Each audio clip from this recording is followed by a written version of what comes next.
Well, it seems to me that the three key issues are all about access. It's about access to finance. It is more difficult for businesses to get finance. The banks are lending, but the money costs a little bit more in terms of interest rates. But they're also looking for more commitment from business owners in the form of money in of their own, or indeed personal guarantees, and a degree more security than used to be the case. The second thing is access to skills. Businesses are finding it difficult to get the right kind of skills that they need to grow their businesses. And thirdly, it's access to international markets for many people. Exports is the way that this country needs to go. A lot of small businesses have difficulty accessing those international markets.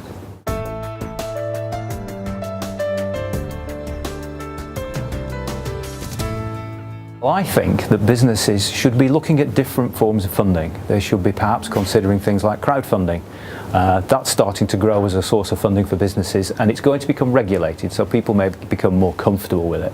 We also need to be looking at things like invoice discounting and being more open to different ways of funding their business. Certainly have conversations at early stages with their bank managers. Secondly, I think businesses need to engage with the education sector, and businesses can do this through their Chamber of Commerce and through other business organisations so that they can talk to education about what they need in their businesses, and education can provide that. And I think finally, businesses should start to use organisations like the Chamber of Commerce and like UKTI to understand what's happening in international markets and get into the BRIC markets that everybody keeps talking about, and now more particularly the mint markets, so Mexico, Indonesia, Nigeria and Turkey. 4 growing economies there that everybody's saying that is the place to be. Businesses need to be getting there.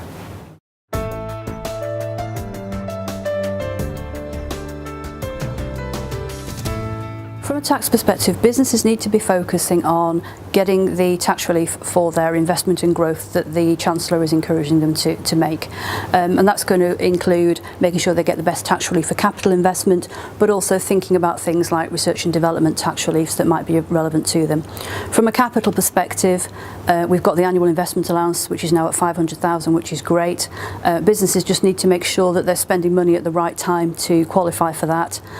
Similarly, if they're buying new commercial property, they need to be thinking about the tax before they buy the property rather than afterwards, as we used to be able to do. In terms of research and development, we still come across businesses who don't think that they qualify for research and development tax credits, where actually they probably do, and we've had some real successes gaining quite substantial tax relief for clients in all sorts of different sectors.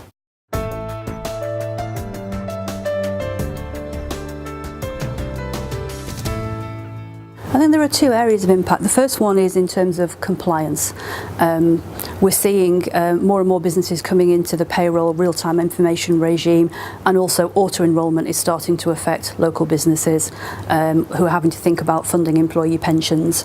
And that's an area where you really need to engage with it early on and think in advance in order to have the maximum flexibility, because if you leave it too late, then you've probably limited your choices and it may well end up costing you more money. From a planning perspective, people really need to be thinking about their pension planning. Anybody who's got a sizable pension pot has suddenly got a whole new world of possibilities in terms of what they can do with their pension, which is great, but what they're going to need to do is really think about that, get some good advice as to what to do with it, think about how their income is going to spread over their retirement, and start making some key decisions about what to do with their pension fund.